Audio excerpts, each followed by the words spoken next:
প্রিয়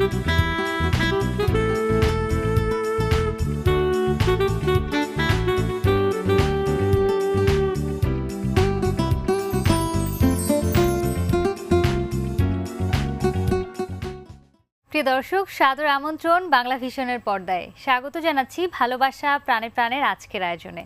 সোনিয়া রিফাত আছি আপনাদের সঙ্গে, এবং ভালোবাসা প্রাণে প্রাণে মানে আপনারা জানেন আপনাদের ভীষণ প্রিয় খুব কাছের একজন মানুষকে আমরা আমন্ত্রণ জানাই।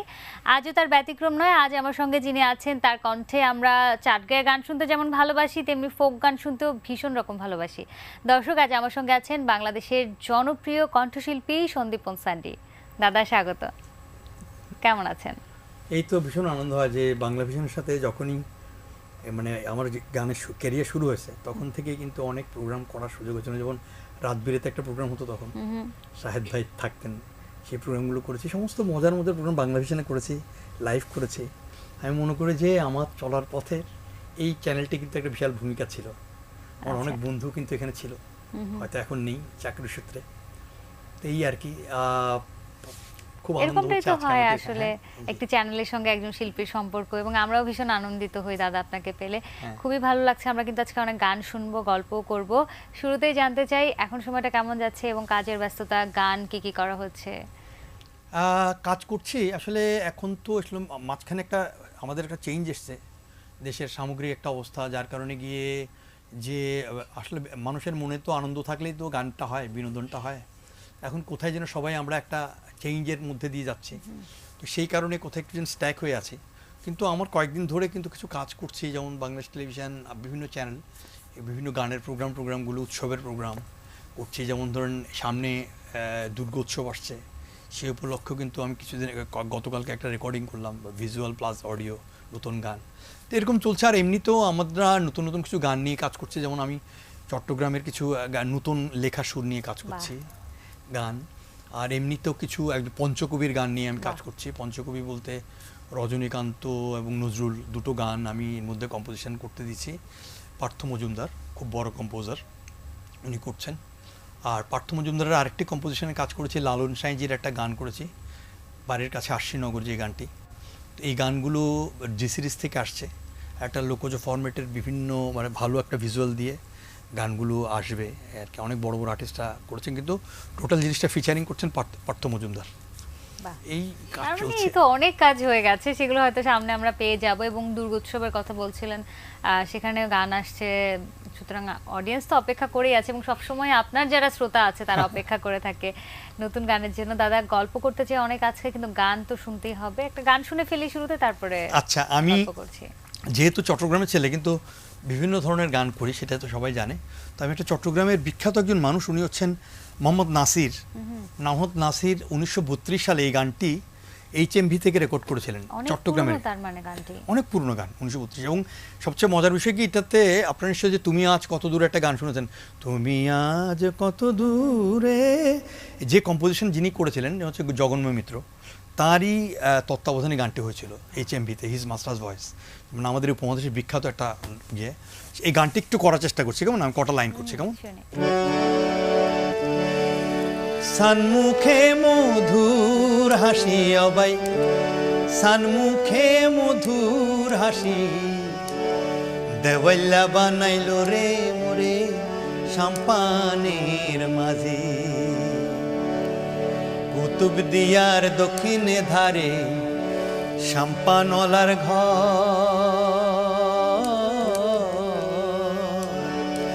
লাল বওয়াটা দিয়ে রে তুলি সাম্পানের উপর, বাহার মারি যার গই সাম্পানের,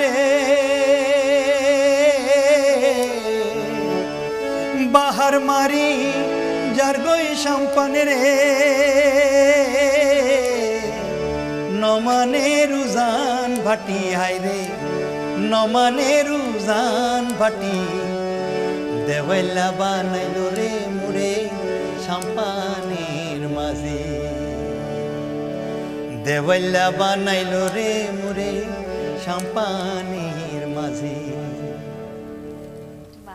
ভীষণ চমৎকার গানটা, আমি খুব মজা পাচ্ছিলাম গানটা শুনে। দাদা এটা তো চাটগাঁয়া গান, চাটগাঁয়া গান। চানমুখে মধুর হাসি, দেওয়াল্লা বানানোর একটি মেয়ে নদীর পাড়ে বসে আছে, চট্টগ্রামের নদীমাতৃক সমুদ্র সবই তো আছে, পাহাড় আছে। সে বলছে যে যে যে মাঝিটি যায় তার যে চান মুখ, সুন্দর একটা মুখের যে হাসি দেয়, আমাকে ভীষণ রকম পাগল করে দেয়।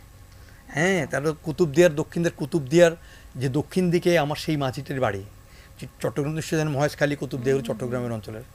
লাল বড়টা দিয়ে তুলি সাম্পানের মাঝে, লাল বড়টা লাল পাল তুলে দিয়েছে, লাল পতাকা তুলে সেই মানে পাল তুলে দিয়েছে, সেই মাঝি যাচ্ছে বা বেয়ে, সেই মাঝিটার জন্য সেই একটা প্রেমিকের জন্য অপেক্ষা করে আছে, সাংঘাতিক। এবং এখানে মানে প্রকৃতির বর্ণনাটা বেশি হয়েছে, একদম এই যে দারুণ একটি গান। পাহাড়, নদী, সুন্দর একটা নৌকা যাচ্ছে, সাম্পান, চট্টগ্রামের সাংঘাতিক রকম একটা মানে সিগনিফিকেন্ট চিহ্ন হচ্ছে সাম্পান, এই আর কি। এই গানগুলোর খোঁজ করার বিষয়টাও কিন্তু অসাধারণ আসলে, এই চমৎকার গানগুলো আসলে শুনতে পারছি আমরা। দাদা, আপনার তো বেড়ে ওঠা চট্টগ্রামে, একটু বেড়ে ওঠার গল্পটা জানতে চাই, একদম গানের হাতে খড়ি। যদিও অনেকবার বলেছেন, কিন্তু হয় না যে এই সময় এসে নতুন করে একটা নস্টালজিয়া কাজ করে, এবং এই সময় যারা আপনার শ্রোতা আছে তারাও তো আসলে জানতে চায়। না, সেটা ভীষণ আনন্দ হয়, নিজেকে বারবার করে সেই গল্পগুলো একটু বলতে চাওয়ার মধ্যে একটা আনন্দ আছে নিশ্চয়ই। আমি ছোটবেলায় আসলে বড় হয়েছি চট্টগ্রামে, পাথরঘাটা নামে একটি জায়গা, সেটি হচ্ছে আপনার গির্জা ছিল ওখানে, ঠিক গির্জা স্কুলের পাশেই ওখানে একটা জায়গা, ইকবাল রোড, ওখানে বড়। এবং আমার বড় বোনের হাতে করি গানের। তারপরে আমি আমার বাবা আমাকে নিয়ে ওস্তাদ মিহির লালা বলে আছেন, উনি প্রয়াত হয়েছেন কিছুদিন আগে, তাকে শ্রদ্ধা জানাচ্ছি, তার কাছে আমাকে গান শিখতে পাঠিয়েছিলেন। বাবা মায়ের মধ্যে কেউ গান গাইতেন? হ্যাঁ, বাবা ভীষণ রকম নাটক পাগল লোক ছিলেন, গান পাগল লোক ছিলেন। নিজে বাবা স্ট্যান্ডার্ড চার্টার্ড ব্যাংকের চাকুরে ছিলেন, খুব ভালো একটা পজিশনে ছিলেন। কিন্তু বাবার মনটা পড়ে থাকতো এখানেই। বাবা নিজেও কিন্তু অভিনয় করতেন, ডিরেকশন দিতেন। আচ্ছা, এই বাবার ফ্যামিলি আমাদের একদমই কিন্তু গানের ফ্যামিলি আর কি। তো বাবা ভীষণ রকম চাইতেন, মানে মনে মনে আমার বড় বোনও ভীষণ ভালো গান গাইতেন। সবসময় চিন্তা করতেন না আমার ছেলে ভালো বড় শিল্পী হবে, আমার মেয়ে ভালো গায়িকা হবে, মানে কোনো রকম ওনার মধ্যে ওই সে সংকীর্ণতা বোধ ছিল না, ভীষণ রকম উন্মুক্ত। তিনি কি এটাই চাইতেন যে প্রফেশনালি আমার সন্তানরা গান গাইবে, নাকি চাইতেন যে একটা চাকরি বাকরি কিছু করুক তারপরে গানটা করুক, এরকম? আসলে না, প্রফেশনালি কি হবে না সেটা আসলে কিন্তু কেউ বলা মুশকিল, যে মিডিয়াতে এসে কি করবো। আমি যে আদৌ কি গায়ক হব কি হব না সেটাও তো বাবা জানতেন না, কেন কি অনেকেই ছেলেমেয়েরা আছেন, ছেলে মেয়েকে শখ করে গান শেখাচ্ছে, কিন্তু ছেলে দেখা গেলো শেষ পর্যন্ত গানটা শিখেও একদম অন্য লাইনে চলে গেল, সে একটা সায়েন্টিস্ট হয়ে গেল, ওর কিছু ডাক্তার, ওর ইঞ্জিনিয়ার হয়ে গেল। সেটা আসলে আমি মনে করি যে পথক পরিক্রমায় চলতে চলতে চলতে চলতে কখন যে কি হয়ে গেছে। আসলে আমি যে কি ভালো গায়ক হব কি গায়িকা হব না, কিন্তু সবসময় না, আমি ছোটোবেলা থেকেই গুনগুন করে বিভিন্ন আর্টিস্টের গান গাইতাম।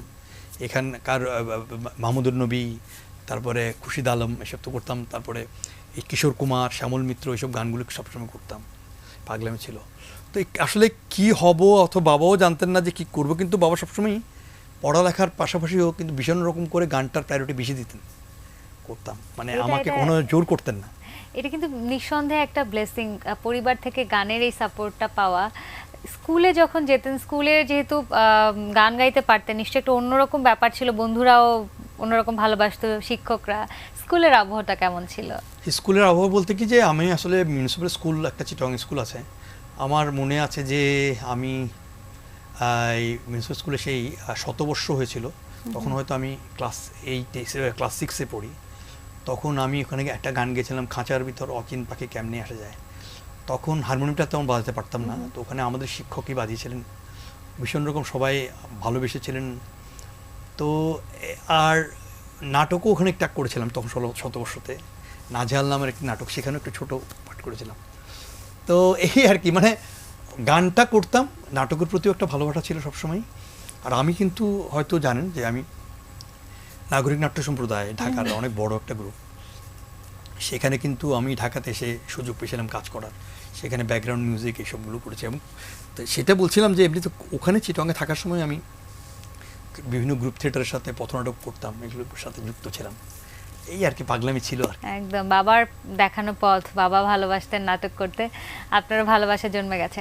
স্কুলে কি দুষ্ট ছিলেন, নাকি একটু গান পড়াশোনা এগুলো নিয়ে থাকা হতো? একটু না, আসলে পড়াশোনাটা বোধহয় একটু কমই করতাম। আমাকে ফ্যামিলিতে আমার ভাই অথবা আমার বড় বোনরা যেরকম লেখাপড়ায় ভালো ছিল, আমি একটু কেমন যেন একটু ফাঁকিবাদী ছিলাম। কিন্তু ওই সবসময় কোথায় একটু গান হচ্ছে, কোথায় একটু এই নাটক হচ্ছে, এইসবের মধ্যে একটু পাগলামি ছিল, কনসেন্ট্রেশনটা বেশি ছিল। তো এই দুষ্টুমিটা আসলে করতাম না, একটু গোবেচারা টাইপেরই ছিলাম।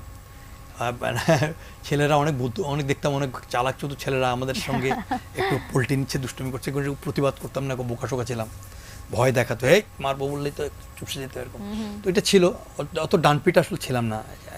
আর বড় হওয়া তো আসলে শহর কেন্দ্রিক, আমরা মনে করি গ্রামে বড় হতে পারাটার মধ্যেও কিন্তু একটা বড় ব্যাপার। একদম, অনেক কিছু শেখা যায়, এবং এই যে প্রকৃতিকে আপন করে নেওয়ার বিষয়টা, এটা বোধহয় আসলে গ্রামে কিছুটা সময় না কাটালে সেটা অনুভব করা যায় না। দাদা একটা গান শুনবো, তারপর আবার গল্প করব। আচ্ছা, আরে আচ্ছা, আমি একটু তাহলে এক কাজ করি, সেই স্কুল লাইফের যে গানের কথাটা বললাম, হ্যাঁ হ্যাঁ শুনি। সেই গানটা একটু করার চেষ্টা করছি।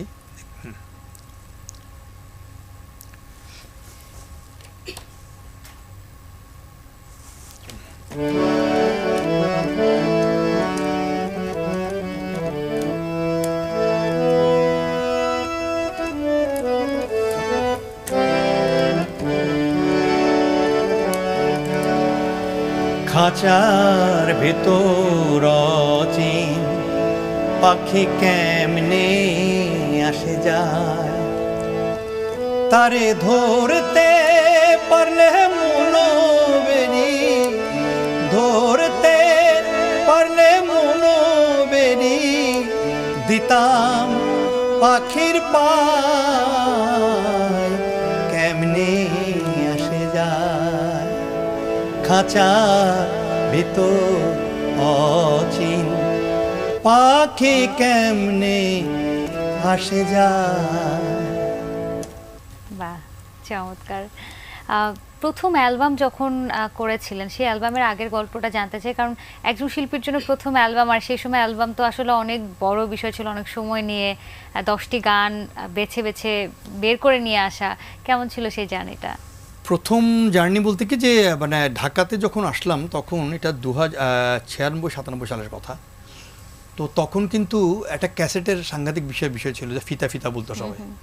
কিন্তু আমরা যখন আস্তে আস্তে গানটা করতে শুরু করলাম, আমরা 2000 সাল 2001-2 থেকে যখন ফাইটটা করছি, তখন না সিডির যুগ চলে এসেছে। সিডি চলে এসেছে। এবং সবচেয়ে বড় কথা, যখন আমার প্রথম অ্যালবামটা বেরিয়েছিল তখন 2004 সালে, সেটি আমরা সোনাবন্ধু নাম দিয়ে বের হয়েছিল। সেটি একদমই লোকযোধার কিছু গান টান ছিল, সেখানে সিলেটের, চট্টগ্রামের গান, রামপ্রসাদের গান, হাসন রাজা, লালন সাঁইজির গান, এসব ছিল। তো তখন এই 2004 সালে সোনাবন্ধু তুই আমার কলিরি দেওয়ানা গানটা প্রথম আমার এই সিডিতে হয়েছিল, মানে 8টি কি 9টি গান নিয়ে হয়েছিল। সেটি অ্যারেঞ্জমেন্ট করেছিল বাপ্পা মজুমদার। এবং সেই গানটি সবচেয়ে মজার বিষয় হচ্ছে, এই গানটি এসে যে হানিফ সংকেত, শ্রদ্ধেয় হানিফ সংকেত সাহেব ইত্যাদির, উনি গানটি ওই বাপ্পার স্টুডিওতে কাজ করতে এসে শুনেছিলেন। তখন উনি সেই 2004 সালে আমার প্রথম ব্রেক বলা যায় আসলে, উনি গানটা এত পছন্দ করেছিলেন, অ্যারেঞ্জমেন্টটা। উনি বলছেন, আমি 2004 সালে তখন ঈদ উল ফিতরে, ঈদের স্পেশাল ইত্যাদিতে আমার গানটি প্রচার করার জন্য উনি ডিসিশন নিলেন। এবং তখন আসলে না, মানে এইসব বুঝতাম না, হাইপ কাকে বলে, গান প্রচার হবে কি হবে, হিট কাকে বলে। তো তখন উনি মাহফুজার পূর্ণিমাকে দিয়ে, মডেল ছিল ওরা, ওদেরকে এই গানটা করেছিল, আমার নামটা বলেছিলেন যে সন্দীপনের গাওয়া নবাগত শিল্পী। এই যে আমার একটা সাংঘাতিক প্রথম আমার ডেবু অ্যালবাম, আমার সবচেয়ে মজার বিষয় হচ্ছে সেটা, সেই ডেবু অ্যালবামই প্রথমেই ওটাই আমার মাথ হয়ে গেল আর কি। তো এবং গানগুলো, মিউজিক্যাল অ্যারেঞ্জমেন্টগুলো, হাসন রাজার আন্দে হাসন রাজা, ময়না রে, তারপরে এই যে ফান্দে পরিয়া বাগা কান্দে রে, তারপরে এই যে আমাদের আব্বাসুদ্দিনের ফান্দে, তারপরে লালন সাঁইজির আমি অপার হয়ে বসে আছি, এইসব গান টানগুলো না মানুষের খুব ভালোভাবে, যেন মধু হয়ে বিষ খাওয়াইলা, সোনাবন্ধু তুই আমার কলিরি দিওয়ানা, তারপরে হচ্ছে আপনার শাম্পানওয়ালা, তার যদি সুন্দর একখান মুখ পাইতাম, এইসব গানগুলো আমরা করেছিলাম সব মিলিয়ে। তো ওই যে তখন কিন্তু লোকধারার গান বলতেই একটু অ্যাকুস্টিক মিউজিক টুজিক দিয়ে হয়তো কোনো এক ধরনের ম্যানেজমেন্ট হতো, কিন্তু ওয়েস্টার্ন ড্রামস, ভাংরা, কিছু ফিউশন করে একটা কিছু করা, একদম নিউ একটা সাউন্ড, এটা বাপ্পা করার চেষ্টা করেছিল, যার কারণে গিয়ে গানটা দিয়ে আমার আসলে এই পথে চলে আসা। একদম শুরুটাই ছিল চমৎকার। গান শুনতে চাই, সোনা বন্ধুরে গানটা, এটা তো শুনতেই হবে। তারপরে মধু হইটাও শুনবো, এটা আমার ভীষণ পছন্দ।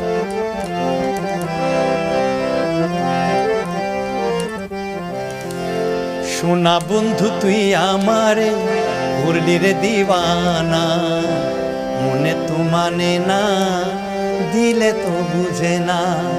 সোনা বন্ধুর এমন গুণ, জল দিলে নিভে না আগুন। সোনা বন্ধুর এমন গুণ, জল দিলে নিভে না আগুন, কি দিয়ে নিভাবো আগুন, আমায় একটু বলো না। মনে তো মানে না, দিলে তো বুঝে না। সোনা বন্ধুর মুখের হাসি যেন পূর্ণিমা শশী, সোনা বন্ধুর মুখের হাসি যেন পূর্ণিমা শশী। হাসিতে হইলাম পাগল, ঘরে থাকতে দিলা না। মনে তো মানে না, দিলে তো বুঝে না। মনে তো মানে না, দিলে তো বুঝে না। বাহ, চমৎকার। এরপরে মধুভাবী গানটাও শুনবো, কিন্তু তার আগে একটু জানতে চাই, এই যে প্রথম অ্যালবাম, প্রথম গানগুলো রিলিজ হওয়ার পরেই মানুষ সাদরে গ্রহণ করলো এবং এত জনপ্রিয়তা, বাবার অভিব্যক্তি কেমন ছিল? ভালো অনুভূতি। মানে কি আসলে এটা পড়তাম যে বড় বড় আর্টিস্টরা তাদের গান হিট হয়েছে, কারো বাড়িতে বাজছে, উনি পাশ থেকে যাচ্ছেন, শুনে ভীষণ রকম অবাক হচ্ছেন, এগুলো কিন্তু বিভিন্ন গল্প পড়তাম। তো আমার ক্ষেত্রে আমি যা হয়তো বেলি রোড দিয়ে যাচ্ছি, দেখি কি একটা ছেলে খুব দামি একটা গাড়ি নিয়ে যাচ্ছে, সেখানে তার এমন সাউন্ড সিস্টেম লাগানো, সোনা বন্ধু তুই আমার কলিরি দিওয়ানা, তখন তো আমাদের একদম বিট ফিট দিয়ে একদম ক্লাব মিক্স টিক্সের মতো করে বিভিন্ন রকম, মানে দুইটা কম্পোজিশন করেছিল, একটা ক্লাব মিক্স আর একটা হচ্ছে নর্মাল। তো ওগুলো থেকে শুনছি, আমি পাশে দাঁড়িয়ে আছি, কি দেখি কি রেড সিগন্যাল, আমার গান বাজছে। আমি তখন আসলে সত্যি কথা কি, ঢাকাতে আসলে ভীষণ রকম একটা স্ট্রাগলের মধ্যে দিয়ে গেছি। মানে সেই মানে ভালো কাপড় চোপড় আর কিছু একটা চলতাম, খুব সাধারণভাবে চলতাম আর একটা ছোটো করে চাকরি করতাম। তো আমার গান বাজছে, একটা পয়সাওয়ালার ঘরের ছেলেপেলেরা গান শুনছে, আমার গান বাজছে, এবং ইত্যাদিতে প্রচার হলো সোনা বন্ধু। তখন কিন্তু না ওই হাইপটা যে হিট, আমি হিট আর্টিস্ট, আমি কি করেছি, আমাকে আরো একটু পরিকল্পনা করে আগাতে, ওগুলো কোনো কাজ করে না। শুনতাম, বোকার মতো শুনছি, আমি গান শুনছি, এই আমাকে বলে যে বন্ধু তোর গান বাজছে তো সোনা বন্ধু। ওরা খুব প্রাউড ফিল করছে, আমার দিকে তাকাচ্ছে, মানে তাকানোটা একটু অন্যরকম, আমি যেন সেই সন্দীপন না ওদের বন্ধু, আমি অন্য কেউ, অন্য কোনো মানুষ। এই বিষয়গুলো খুব সাংঘাতিক রকম আলোড়িত করেছিল যে আমার গান। তারপর দেখি বিভিন্ন জায়গায় বাচ্চা, হঠাৎ করে এক বন্ধু ফোন দিল, গুরু আমরা বান্দরবনের দিকে যাচ্ছি, আমরা গাড়ির মধ্যে তোমার গানটা বাজাচ্ছি, যদি সুন্দর একখান মুখ পাইতাম। তখন যে কি একটা অনুভূতি, আমার গান বাজছে, আমার গান শুনছে, বাবা কি কাণ্ড লোকজন। এটা আসলে কি মানে সবার ভাগ্যে, অনেকে অনেক চর্চা করে অনেক সাধনা করছেন, তাদের তো শ্রদ্ধা নিশ্চয়ই। একটা গান ঠিকঠাক করে সাধারণ মানুষের কাছে পৌঁছে যাওয়া, এটা কিন্তু অনেক ভাগ্যের বিষয়। আমি আপনি চাইলেই কিন্তু অনেক টাকা পয়সা ঢেলেও কিন্তু এই জায়গা আসা সম্ভব না, পরিকল্পনা করে আসলে হয় না এটা কখন কাকে কোন দিকে কোনভাবে ক্লিক করে কোন মানুষটা কিভাবে যে উঠে আসবে, এটা একটা বিশাল ব্যাপার। এটা আমার কাছে সাংঘাতিক একটা বলবো আর কি, আমার জীবনের পরম পাওয়া আর কি। আজকেও যে আপনার সাথে বসে কথা বলছি, সেই যে তখন যে আজকে যে গানটা যে ব্লাস্ট করলো, আজকে হয়তো আপনার সাথে আমার সামনে বসে এভাবে কথা বলাও হতো না, আমি একটা সাধারণ সন্দীপন হতাম, হয়তো কারো চাকরি করছি, নয়তো একটা ব্যবসা করছি, হয়তো আমাকে কেউ ঠিক আছে আমার একটা লাইফ লিড করতাম, সেটাও সুন্দর, একদম হয়তো এইভাবে আসা হতো না আর কি। নিশ্চয়ই। দাদা, আমি আপনার বাবার কথা জানতে চাইছিলাম যে তিনি কি বুঝতে পারছিলেন প্রথম দিকে যে আমার ছেলে এত জনপ্রিয় হয়ে গেছে বা তার গান সবাই শুনছে? হ্যাঁ, না উনি উনি তখন মানে প্রথম যখন গান শুনতাম, তখন তো আমি আসলে কি বিভিন্ন ধরনের গান করতাম, আমার মধ্যে না কোনো বাজ বিচার ছিল না। হয় এইমাত্র রবীন্দ্রসঙ্গীতের গান করছি, হুট করে গিয়ে কিশোর কুমারের গান করছি, হুট করে গিয়ে একটা অন্য কোনো নজরুলগীতি গান করছি, সব গানই আমি আনন্দ সহকারে করছি, কোনো গানই আমার কিন্তু খারাপ লাগতো না। তো বাবা ভাবতেন যে ছেলেটা তো বেশ গায়ে টাইপ ভাবতো, কিন্তু এভাবে হিট হবো কি হবো কখনো ভাবেননি। তবে বাবা যখন আমি গান করছি, তখন বাবা তো দেখে গেছেন আমাকে, বাবা বলছে যে বাবা এখন আমাকে তোর নামে, তোকে আমাকে সবাই চিনে, আমি যে ছিলাম সেটা আমাকে কেউ একটা ছিল। বাবা একটা কিন্তু সাংঘাতিক কালচারাল মানুষ ছিলেন, চিটাগাঁয়ে কিন্তু সবাই জানে, বাবাকে সবাই দাদামণি ডাকতেন। উনি বিভিন্ন বাচ্চাদেরকে নিয়ে কালচার করা, নাটক করা, এগুলো পাগলামি করতেন। তো গ্রামে গঞ্জে গিয়ে বিভিন্ন নাটকগুলো ডিরেকশন দিতেন। তো উনার একটা পরিচিত ছিল, কিন্তু উনি আমাকে এসে বলছে বাবা এখন আমি চিটাগাং যখন হাঁটি, তখন আমাকে বলে সন্দীপনের বাবা যাচ্ছে। এটা ভীষণ রকম একটা আনন্দের। একদম নিশ্চয়ই। তারপরে তো স্টেজ শোর অনেক ডাক পেলেন, যেটা শুরু থেকে বলছিলেন যে একটা জব করতেন, তখন আসলে বুঝতে পারছিলেন না এতটা জনপ্রিয় হয়েছেন। তারপর থেকে নিশ্চয়ই স্টেজ এবং নানান ধরনের শো শুরু হয়ে গেল। আমার কাছে সবচেয়ে মানে অবাক লেগেছে যে যখন আমি আমার অ্যালবাম হিট করলো, আমাকে একটা ফোন আসলো একটা পেইন্ট কোম্পানির মালিকের বাসা থেকে। কোনো একটা ছেলে আমাকে, একজন মানে ভদ্রমহিলা ফোন করলেন, বলছে সন্দীপন আপনি কি সন্দীপন? বলছেন হ্যাঁ আমি সন্দীপন। বলছে আমার একটা অনুষ্ঠান আছে ঘরোয়া, আমার ছেলের জন্মদিন, আপনার গায়ে তো ঠিক আছে। তখন বলছে আপনার একটা ছেলে ফোন দেবে। তো ছেলেটা যখন আমার ফোন দিল, আমি খুবই কম একটা অ্যামাউন্ট বলেছিলাম আর কি, যে আমার মিউজিশিয়ান সহ আমার সাউন্ড সহ আমার একটা অ্যামাউন্ট দেবেন। সাউন্ডের জন্য হয়তো 8-10 হাজার টাকার টিচ আপ করেছি, মিউজিশিয়ানদের জন্য হয়তো তখন 1,000-1,500 টাকা পেমেন্ট ছিল, হয়তো আমার জন্য 5-6 হাজার টাকার আমার টিচ আপ করেছিলাম। তো ওনাকে যখন বললাম, উনি কিন্তু একজন ব্যান্ডের মানুষ ছিল, খুব ভালো ছেলেটা। বলে দাদা আপনি আপনার যে সিডিটা করেছেন, আপনি যে গানগুলো করেছেন, আপনি যে কোন মাপের কোন জায়গায় ক্লিক করেছেন, কোথায় ক্লিক করেছেন আমি জানেন না, আর আপনি যাদের কাছে যাচ্ছেন আপনি অনেক বেশি টাকা চাইতে পারেন। তখন আমার মনে আছে তখন কি 70,000 টাকা না কত আচ্ছা। আমাকে দিয়েছিল, টোটাল টিম সহ সাউন্ড টাউন্ড সহ। পকেটে আমার প্রায় 40-50 হাজার টাকা মতো ছিল আমার কাছে। মিরাকেল তখন, এটা কিন্তু আমি বলছি 2004 সালের কথা, not a matter of joke. আমার কাছে তখন আমি যে চাকরিটা করতাম হয়তো 5,000 টাকা কি 6,000 টাকা বেতন পেতাম। আমি একজনের দাদার বাসায় থাকতাম, ওনাকে কিছু টাকা ওনাকে শেয়ার করতাম, উনি আমাকে একটা রুম দিয়েছিল, ভালোবাসতেন, সেই রুমটা উনিও ইউজ করতেন, আমি রুমটায় থাকতাম। কিন্তু এরকম করে টাকা, সেই টাকা দিয়ে আমার মনে আছে এরকম একটা চেঞ্জার হারমোনিয়াম আমি প্রথম কিনেছিলাম 30,000 টাকা 35,000 টাকা দিয়ে। আমার তখন একটা ভালো হারমোনিয়াম ছিল না, তো এই হারমোনিয়ামটা কিনলাম। আমার জীবনে কি বলবো আর কি, মানে একটা মিরাকেল, একটা গান একটা আর্টিস্টকে কোথায় নিয়ে যেতে পারে। মানে এখন দেখুন আমি কিন্তু যে পথ চলছি, আমার ওয়াইফ আছে, আমার ওয়াইফ স্কুল টিচার, আমার ছেলে বাচ্চা আছে, সে স্কুলে পড়ছে, আমার মা 80-85 বছর বয়স, মার কিন্তু অনেক ওষুধ লাগে, আমার একটা ঘর ভাড়া করে থাকতে হয়, নিশ্চয়ই বুঝতে পারছেন ঢাকা শহরে কিন্তু প্রচুর ঘর ভাড়া। সব কিছু কিন্তু আমি এই গান থেকেই কিন্তু করছি, কিন্তু হয়তো এখন একটু স্ট্যাক হয়ে আছি, খুব চাপের মধ্যে আছে, কিন্তু আমি আহামরি কিন্তু ওর কিছু, আমি যে টাকা পয়সা প্রচুর সুপারহিট গান প্রত্যেক মাসে শো করছি তা না, কিন্তু শো করলেই আমাদের একটা ভালো মোটামুটি একটা যে অ্যামাউন্টটা আসে সেটা দিয়ে আমার চলে যায়। শিল্পীদের জন্য একটা বড় ব্যাপার হ্যাঁ। আসলে, যে যদি আমি বলি শীতের যে সিজনটা কনসার্ট হয় এবং দর্শকরাও ভীষণ এনজয় করে এই সিজনটা। দাদা গান শুনছিলাম, একটা গান শুনতে চাই, সেটা হচ্ছে যদি সুন্দর একখান মুখ পাইতাম, এটা ওরে আমার বাপরে। ভীষণ পছন্দ, এটা শুনতে চাই। আচ্ছা আমি একটু ট্রাই করছি, যদি সুন্দর একখান মুখ পাইতাম। এই গানগুলোর স্কেলটা একটু আমি দেখি, এটা আমি করছি প্লিজ। হ্যাঁ একটু আমাকে সময় দিন, আমি এক্ষুনি করছি। ভীষণ আনন্দ হচ্ছে, এরকম একটা লাইভ আমাদের প্রোগ্রামে খুব এসেছি। ভালো লাগছে দাদা।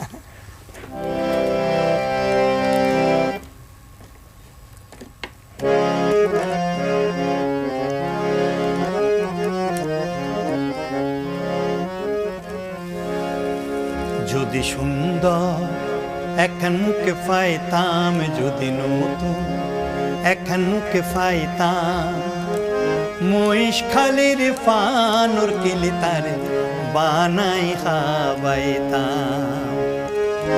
একদিন নলাই ডাকি তারে, একদিন নলাই ডাকি তারে, হৌসের পিহিরিতে শিখাইতাম আমি, হৌসের পিহিরিতে শিখাইতাম।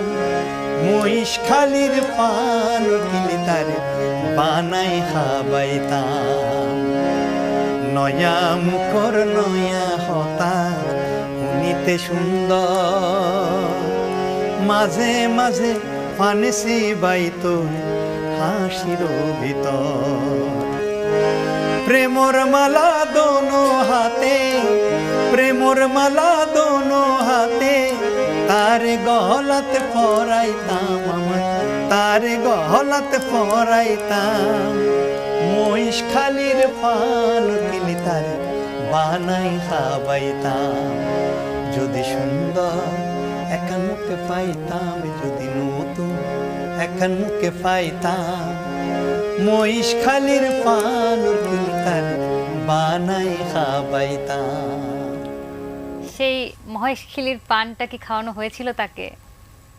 মহেশখালীর পান তো সবসময় সবাইকে খাওয়াতে চাই, প্রেম তো সবার জন্য আমি মুক্ত। আমি আমি আমি আমাদের ভাবির কথা বলছি, যে তাকে যখন খুঁজে পেলেন সেই সুন্দর মুখটা, তখন তাকে খাইয়েছিলেন? মহেশখালীর পান বলতে কি, আমাদের চট্টগ্রামের একটা পান আছে, ওটা কিন্তু মহেশখালী থেকে আসে, লাভ লাইনের পান বলে। আচ্ছা, লাভ লাইনে একটা পান আছে, পানটা কিন্তু মুখে দিলেই একদম একদম সাথে সাথে মিশে যায় আর কি, মিষ্টি একটা পান। আমার কখনো খাওয়া হয়নি, এবার গেলে ওটা তাহলে যদি খেতে যান, হবে। এটা খাবেন মিষ্টি পানটা। এটা ঢাকাতেও আপনি বড় রেস্টুরেন্টে পাওয়া যায়, বেসিক কিন্তু ওগুলো কিন্তু ওখান থেকে আসে, মহেশখালীর পান। এগুলো পানটা মুখে দিলে, এটা কি আমরা মিষ্টি যখন হয় পান খেতে? খেলে, একটা সুপারি খেলে কেমন প্রচণ্ড ঝাল অথবা একটা ঝাঁঝ ব্যাপার থাকে, এই পানের মধ্যে সেটা নেই, মিষ্টি একটা পান।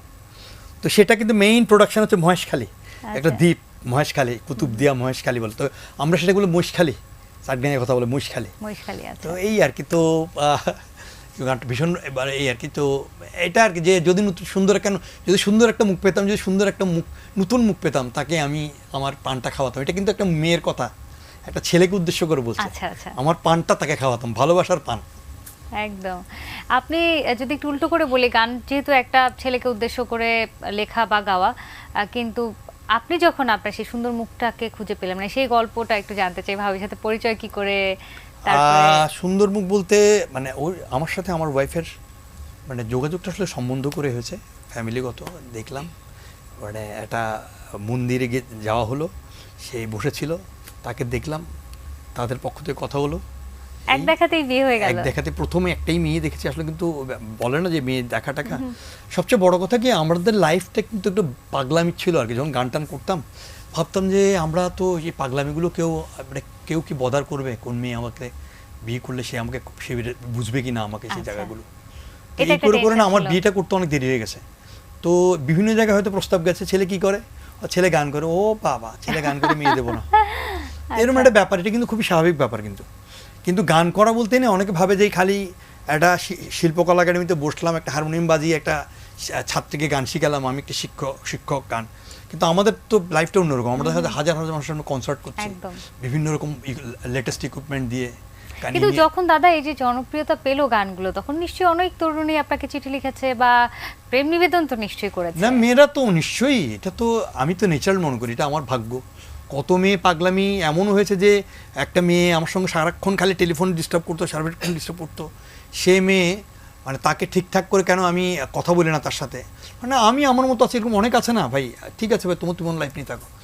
ঘুমের বিষ খেয়ে নিচ্ছে, মানে ঘুমের ট্যাবলেট খেয়ে নিচ্ছে ভাই। আমাকে ফ্যামিলি থেকে ফোন দিচ্ছে কি আপনি ওনার সাথে প্রেম করেন না, কিন্তু কিসের প্রেম, কে নাম, বলছে নাই নি আপনি। ভাই আমি বুঝলাম, তখন হয়তো মেয়েটা আমাকে ফোন দিত, 2-1 বার কথা হয়েছে, বলেছে আর কারোর সাথে সে যত দূরেই যেখানেই হবে হোক, যত গ্রাম প্রত্যন্ত হোক, কেউ যদি কোনো ভক্ত আমাকে ফোন দিত, আমি কখনো কারোর সাথে খারাপ ব্যবহার করিনি। কেন কি ওরা কিন্তু আমার কাছে ঈশ্বর, সত্যি কথা। ওরা কিন্তু আজকে আমাকে এই জায়গায় নিয়ে এসছে, ওদের ভালো লাগা ভালোবাসা। তো ওরা যখনই ফোন করে ওর সঙ্গে দুদণ্ড কথা বলা, একটু মিষ্টি করে কথা বলা। এখন অনেক হয়তো আমার কথায় প্রেমে পড়ছে নাকি কোথায় কি হচ্ছে ডিগবাজি খাচ্ছে, এগুলো হয়। যেমন সালমান শাহ বিশাল নায়ক, তার জন্য নাকি মেয়েরা পাগল হয়ে যেত, রীতিমতো আত্মহত্যা করছে, এরকম অনেক ঘটনা। তো এগুলো এসছে মানে সেগুলো খুব সুন্দরভাবেই মানে ট্যাকেল করছে। আর ঢাকা শহরে আমি আসলে একাই লাইফ লিড করতাম আর কি, গার্জিয়ান আমার সবাই তো ঢাকায় কেউ থাকতো না। কখনো আসলে ওইভাবে কখনো নিজেকে যে হয় না আমি গান করি সবকিছু আমার হাতের কাছে, খুব ব্যালেন্স চলতাম, খুব ব্যালেন্স চলতাম। অন্যরকম অনেকেই দেখা যায়, এটা জিনিসটা আমি বলতেও খারাপ লাগে যে একটু মানে আমি চাই আসলে একজন আর্টিস্ট মানে সে যাতে মানুষের আইডল হতে পারে, তাকে দেখে যেন মানুষ অনেক কিছু শিখতে পারে। এবং ব্যক্তিত্বের জায়গাটা দাদা অনেক বড় বিষয় আসলে একজন শিল্পীর জন্য। মানে একটা সঙ্গীত দিয়ে এত একটা মানুষের কাছে আসা, লক্ষ লক্ষ মানুষের কাছে মুহূর্তে চলে আসা যায়। তো সেই মানুষটা যদি কোনো কারণে একটু পথচ্যুত হয়, দেখা যায় একটু এডিকশন, পাগলামি, নেশা এগুলো করে, হয়তো মানুষ তাকে দেখছেন, কিন্তু অনেক সময় সেই নেশাটাও কিন্তু একটা আর্টিস্টের জন্য অনেকেই ওটাকে মজা মনে করে, আরে বাপরে বস জিনিস। সেটা আমি খারাপভাবে বলছি না। তো আমি মনে করি যে কোনো আর্টিস্টের, যে কোনো মানুষের যার যার পার্সোনাল একটা আইডিওলজি আছে, সে তার মতোই চলবে, আমি বলবো না আমার পক্ষ থেকে। তবে যাতে তার কোনো ক্ষতিকারক কিছু না হয় আর কি, তাকে দেখে যাতে কেউ বিপথে না যায়, আর নিজেও যাতে সুস্থ থাকে। যেহেতু একজন শিল্পীকে আসলে অনেকেই ফলো করে, সেটা তো নিশ্চয়ই নিঃসন্দেহে খেয়াল রাখা উচিত। দাদা একটু পুরোনো দিনের গানের গল্প জানতে চাই। আপনি তো পুরোনো দিনের গান করতে ভালোবাসেন, আপনার কণ্ঠ শুনেছিও আমরা। ছোটবেলায় যে গানগুলো শুনে শুনে বড় হয়েছেন, সেই গানগুলোর গল্পই জানতে চাই, যে পরবর্তীতে তো কারোর সঙ্গে দেখা হওয়া, গান করার সুযোগ হওয়া, সেটি হয়েছে কিনা? হ্যাঁ, মানে গান গাইতে গিয়ে এমনও আছে যে আমি যে পাড়ায় থাকতাম, আমার মনে আছে যে ও গো নিরুপমা করিও ক্ষমা, তোমাকে আমার স্মরণ করিতে, আমার মনের দোসর করিতে পারিলাম না। দেখছি আমি হয়তো তখন ইন্টারমিডিয়েট কি মেট্রিক পড়ছে, হয়তো মেয়েটাও হয়তো 9-10-এ পড়ছে, ওকে দেখে খুব খোলা গলায় গেছে, কিন্তু সে আমাকে কতটুকু ভালোবাসে জানতাম না, পাগলামি আর কি। তো ওগুলো করতাম, এগুলো এক ধরনের রোমান্টিকতা কাজ করতো তো বটেই। তো সেই মানে গান গেয়ে অনেকে হয়তো মানে অনেকে মানে আসতো, কিন্তু ওইভাবে কখনো কারো সঙ্গে ঘনিষ্ঠতা হয়নি আর কি, হয়তো একটু একটু দূরত্ব থেকে গেছে আর কি, হয়নি আর কি সেরকম কিছু, কোনো কিছু রূপান্তরিত হয়নি আর কি, ফাইনালি কোথাও কিছু হয়নি আর কি। আচ্ছা দাদা, অনেক গল্প করব আর গান তো শুনতেই হবে, আরো একটা ছোট বিরতি নিয়ে আসি। হ্যাঁ প্লিজ। দর্শক দেখছেন ভালোবাসা প্রাণে প্রাণে। এই মুহূর্তে ছোট্ট একটা বিরতিতে যাচ্ছি, কোথাও যাবেন না, ফিরবো এক্ষুনি।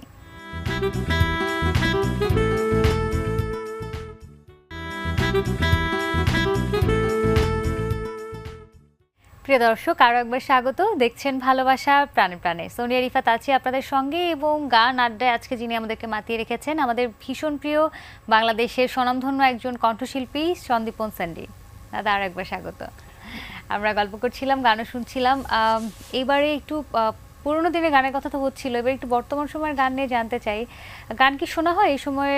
এখন যারা গান করছে তরুণ নতুন হ্যাঁ, করে, এখন মিনার গাইছে, ইমরান গাইছে, খুব ভালো। এদের তো মানে একটা সাংঘাতিক জনপ্রিয়তা।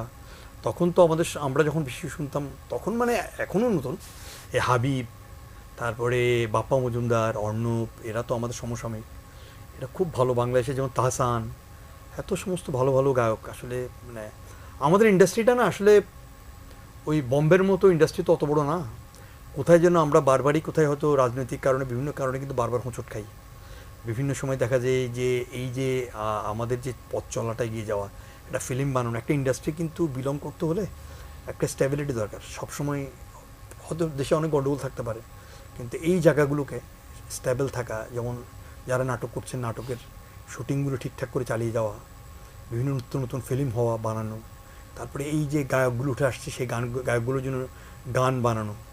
মানে একটা সময় ছিল, যেমন ধরেন আমরা আসলে এই মুহূর্তে কিন্তু এই জনরাতে কিন্তু প্রচুর ভালো ভালো কিন্তু গায়ক এসছেন। তখন যেমন ছিল না যে গাজী মাজহারুল আনোয়ার, অথবা আমাদের যে এই সত্য সাহা, অথবা নতুন নতুন গান আসছে, বিভিন্ন গায়ক গাইছেন, মাহমুদুর নবী গাইছেন, তারপরে আমাদের বশির আহমদ গাইছেন, যেমন আমাদের যেমন কি বলে সৈয়দ আব্দুল হাদি। তো এরা কিছু গানগুলো শুনলেই কিন্তু আমাদের কাছে একটা অদ্ভুত কাজ করতো, নতুন গান, নতুন সুর, এবং গানগুলো এখন আমাদের গানে বাজছে। আমরা কিন্তু আসলে বেসিক্যালি কিন্তু সেই জায়গায় আমরা হয়তো অনেক গান নিয়ে দৌড়চ্ছি বটে, আমরা কিন্তু লোকধারার ফরম্যাটের গানটা করছি, কিন্তু নতুন গান, নতুন একটা মৌলিক সুন্দর একটা গান, যে গানটা 30 বছর 40 বছর বাজবে, পরবর্তী থাকবে, ওরকম আমরা যেন কোথায় যেন একটু বঞ্চিত আমাদের এই জেনারেশন, আমরা যারা গাইছি। হয়তো কিছু গান হচ্ছে, কেন হচ্ছে না সেই চর্চাটা আমি বললাম না যে এটা আমাদের 71 পরবর্তী সময়টা, যাই হোক, একটা কিন্তু কালচারের একটা কোথায় যেন একটা মানে চর্চার জায়গা ছিল, বিভিন্ন রকম পড়াশোনার জায়গা ছিল। এখন যারা এখন ইন্ডাস্ট্রিতে ধরে রাখছেন তাদের দেখা যাচ্ছে বেশিরভাগ মানুষজন খুবই এখন ইউটিউবের কারণে অথবা যে কোনো কারণে অল্প 2-4টা গান লিখেই হুটহাট করে দেখা যাচ্ছে প্রচুর ভিউ, কিন্তু সেগুলো স্থায়িত্ব পাচ্ছে না।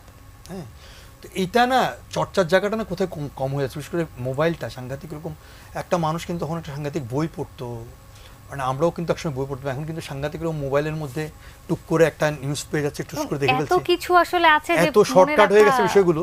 কঠিন। এই গভীরে ঢুকে নিজের মতো করে নিজেকে তৈরি করা, একটা কবি হওয়া, একটা গীতিকার হওয়া, তো এগুলো কিন্তু এই মানে মনিরুজ্জামান, রফিকুজ্জামান, আমাদের গাজী মাজহারুল আনোয়ার, ইনাদের ব্যাকগ্রাউন্ড দেখবেন, এনারা কিন্তু ভীষণ শিক্ষিত একজন মানুষ। মানে এখন দেখা যাচ্ছে কি, একজন ছেলে আসছে, সেই ছেলেটা গান টান লেখে, ভালো চেষ্টা করে লেখার, তার মনের মধ্যে গীতিকার হওয়ার খুব ইচ্ছে, সে দেখা যাচ্ছে কি একটা কোনো একটা বিনোদন দিকটা কাভার করতে গিয়ে সে একটা মিডিয়াতে, ইলেকট্রনিক্স মিডিয়া হোক, পেপার মিডিয়া হোক, সে বিনোদন মিডিয়া কাজ করছে, ওখানে বিভিন্ন আর্টিস্টের সাথে পরিচয় হচ্ছে, সেখানে টুক করে সে একটা গান প্রপোজ করতে, দাদা আমি গান লিখে একটা গান করেন। তো এই যে সহজে সে একটু সাংবাদিকতা করে নিজে একটা গীতিকার হয়ে যাওয়া, এটা একটা সাংঘাতিক একটা, মানে আমি মনে করি আমাদের এই বিষয়গুলো মানে একটা মানে ভয়ানক একটা বিষয় আর কি। তো যাই হোক, একটা গীতিকার সেরকম একটা ভালো সুরকার আমার নিশ্চয়ই আসবে, সব কিছুর তো একটা সার্কেলই ঘুরে, ভালো ভালো ভালো, আবার একটু খারাপ খারাপ খারাপ খারাপ, আর ভালো ভালো ভালো, কোনোটাই বিফলে যাবে না। এখন যা হচ্ছে ভীষণ ভালো, সামনে যা হবে তাও ভীষণ ভালো। একদম। দাদা, আপনি তো অনেক গান, আপনার মৌলিক গান এবং অনেক পুরনো দিনের গানও করেছেন, কখনো এরকম হয়েছে কিনা যে একটা গান করার পরে আপনার খুবই ভালো লেগেছে এবং আপনি ভেবেই নিয়েছিলেন যে এই গানটা সবাই ভীষণ পছন্দ করবে, কিন্তু সেই গানটা আসলে তেমন মানুষের মাঝে সাড়া ফেলতে পারেনি? সেরকম কখনো আসলে ওইভাবে ভাবিনি যে এই গানটা সাড়া ফেলবে কি ফেলবে না। তবে আমার কাছে মনে আছে যে আমার জীবনে কিছু আধুনিক গান যেমন করেছিলাম, আর.ডি. বর্মনের কিছু গান করেছিলাম, শচীন দেব বর্মনের কিছু গান করেছিলাম, এটা আমার একটা অ্যালবাম করছিলাম, সেগুলো আমার স্বপ্ন ছিল গানগুলো। যেমন মনে পড়ে রবি রায়, যেতে যেতে পথ হলো দেরি, যেমন গানগুলো আছে তেরে বিনা জিন্দাগি সে তাই তো। চমৎকার, ভীষণ ভীষণ দারুণ একটি গান, আমারও খুব পছন্দ। দাদা, এবার একটু সন্তানের কথা জানতে চাইবো। এই যে এত সুন্দর গান করছেন, বাসায় নিশ্চয়ই প্র্যাকটিস করা হয়, গলা মেলায় আপনার সঙ্গে? সন্তান কখন যে গলা মেলায়, মানে ওকে আসলে কখনো আমি ভেবে বলি না, জোর করি না। ওর মধ্যে একটা টেকনিক্যাল ব্যাপার স্যাপারগুলো ভীষণ রকম আনন্দ ওর দেখলাম। ওই বিভিন্ন ছোট ছোট লোগো নিয়ে, লেগো বলে না, লেগো, ওগুলো জুড়ে জুড়ে বিভিন্ন রকম প্লেন বানানো, অথবা একটা কি বলে ডাইনোসর বানানো, আচ্ছা, এগুলো খুব এনজয় করে। আর এমনিতে দেখলাম যে মোবাইলের মধ্যে সে কম্পোজিশনাল বিষয়গুলো আছে, যে একটা ড্রামস ঢুকছে, একটা গিটার ঢুকছে, একটা অদ্ভুত সাউন্ড ঢুকছে, এগুলো বাচ্চাদের কিছু খেলা আছে।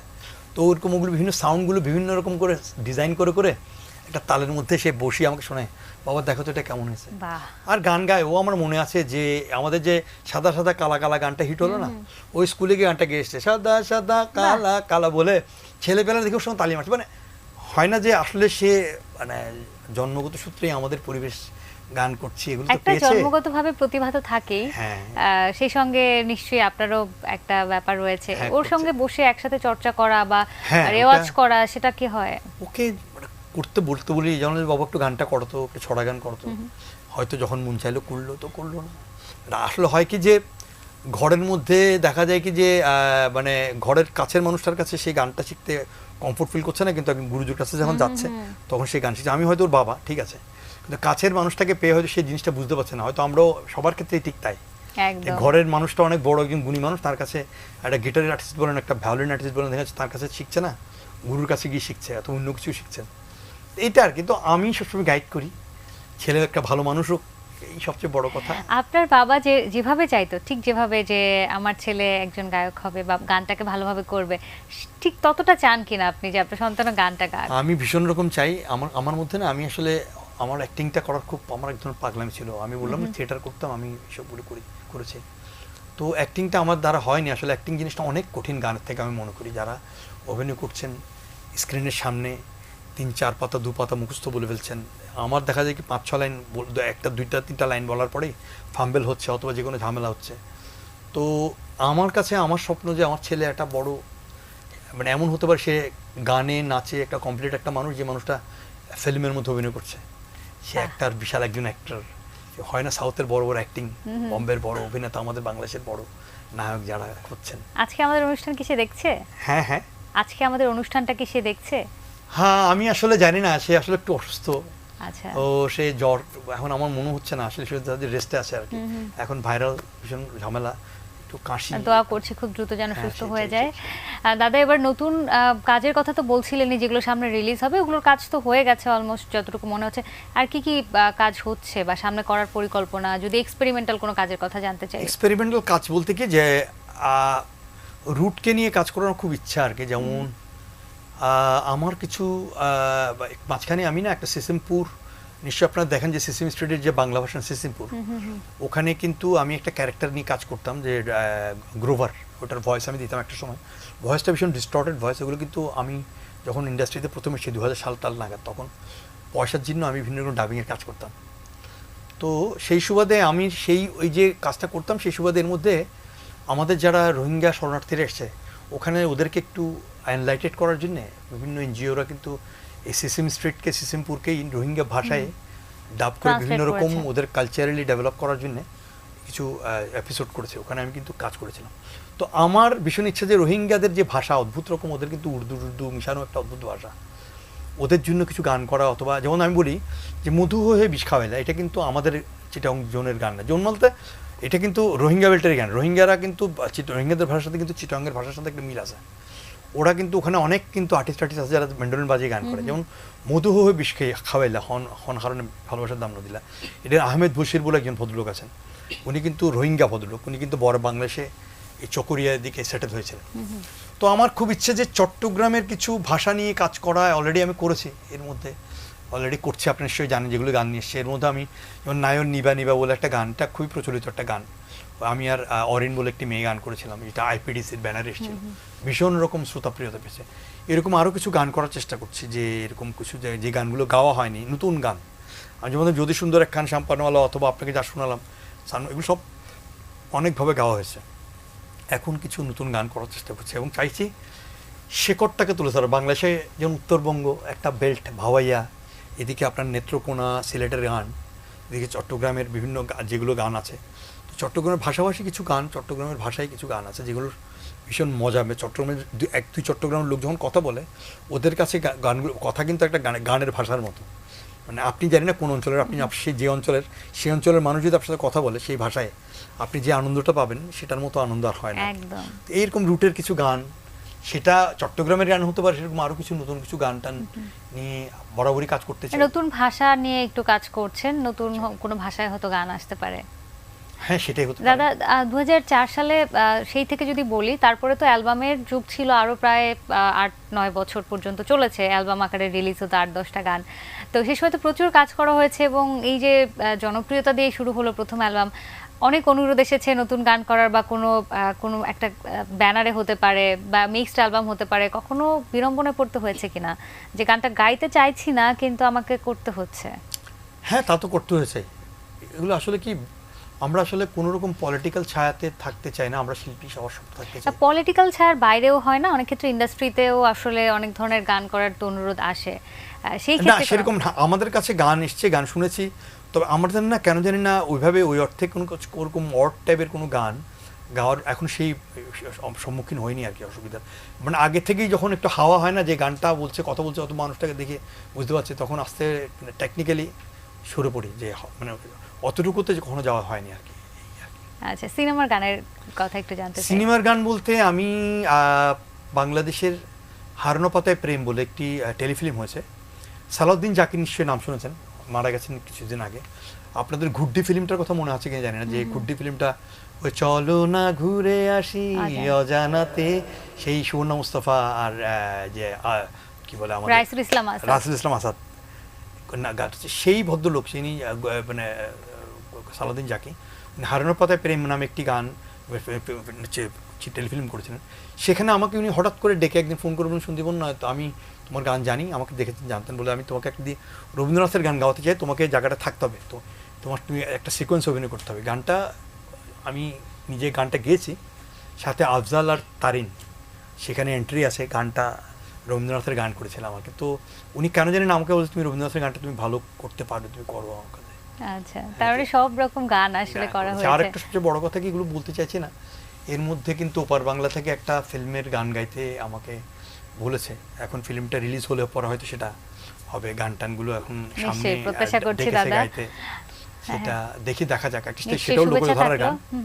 এখন গানটা আমি এই সম্পর্কে কিছু বলতে চাইছি না, আমি সামনে গানটা গাইতে যাব। নিশ্চয়ই দাদা, শুভকামনা থাকলো, ভালো কিছু হোক। অনেক ধন্যবাদ, ভীষণ রকম উপভোগ করছিলাম আপনার সঙ্গে আড্ডাটা দাদা, খুব ভালো লাগলো। দর্শকদের কি বলতে চান একটু শুনি? দর্শকদের বলবো যে আমাদের যে লোকজ গান ধারার যে গান, সব ধরনের গান শুনবেন, করুন, ঠিক আছে, কিন্তু আমাদের এই বাংলা গানগুলো কিন্তু কোনো অংশে কিন্তু হিন্দি গান থেকে কোনো অংশ কম না। আপনারা নিশ্চয়ই জানেন যে কত রকম ফিউশন করে কত রকম গানগুলো আপনারা এখন দেখছেন, যে কোক স্টুডিও, আইপিডিসি থেকে, ব্যানার থেকে আসছে গানগুলো।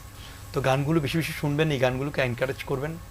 আর সবচেয়ে বড় কথা কি, একজন আর্টিস্ট উঠতে হলে যে কোনো ক্ষেত্রে, বিশেষ করে আমি বাংলাদেশের কথাই বলছি, একটা আর্টিস্টকে পেট্রোনাইজ করা, সেটাকে শো বিভিন্ন রকম করে তার ক্ষেত্রটা তৈরি করে দেওয়া, সেই জায়গাটাতে আপনারা সবসময় আমাদের সঙ্গে থাকবেন আর বাংলা গানের সঙ্গেই থাকবেন। এই অনেক ধন্যবাদ দাদা। বাংলাদেশকে পিছনে যারা আছেন, আজকে আমাকে এরকম একটা লাইভে নিয়ে এসেছেন, আমি ভীষণ কৃতজ্ঞ সবার কাছে। অনেক ধন্যবাদ দাদা, খুব ভালো লাগছিল। মধু হয়ে গানটা শুনতে চাচ্ছিলাম অনেকক্ষণ ধরে, এটা শুনতে শুনতে বিদায় নিব, আমি একটু বিদায় নিয়ে আসি। দর্শক দেখছিলেন ভালোবাসা প্রাণে প্রাণে, আজকের মতো বিদায় নিচ্ছি। সবাই অনেক ভালো থাকবেন, সুস্থ থাকবেন, দেখা হবে আগামী পর্বে। আজকের মতো বিদায় নিচ্ছি গান শুনতে শুনতে। দাদা,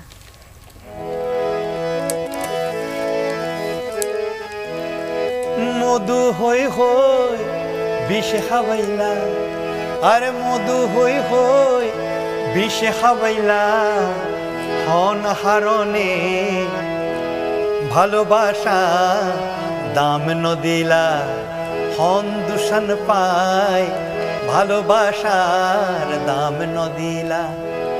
আশায় আসিল তোমারে লই, বন্ধু মেখান সুখের গর, সুখের বদল দুঃখ দিলা, আর সুখের বদল দুঃখ দিলা, হন হারনে ভালোবাসা দাম নদিলা হন দূষণ পায় ভালোবাসার দাম নদিলা মধু হই হই বিষে খাবাইলা আর মধু হই হই বিষে খাবাইলা হন কারণে ভালোবাসার দাম নদিলা হন দূষণ পায় ভালোবাসার দাম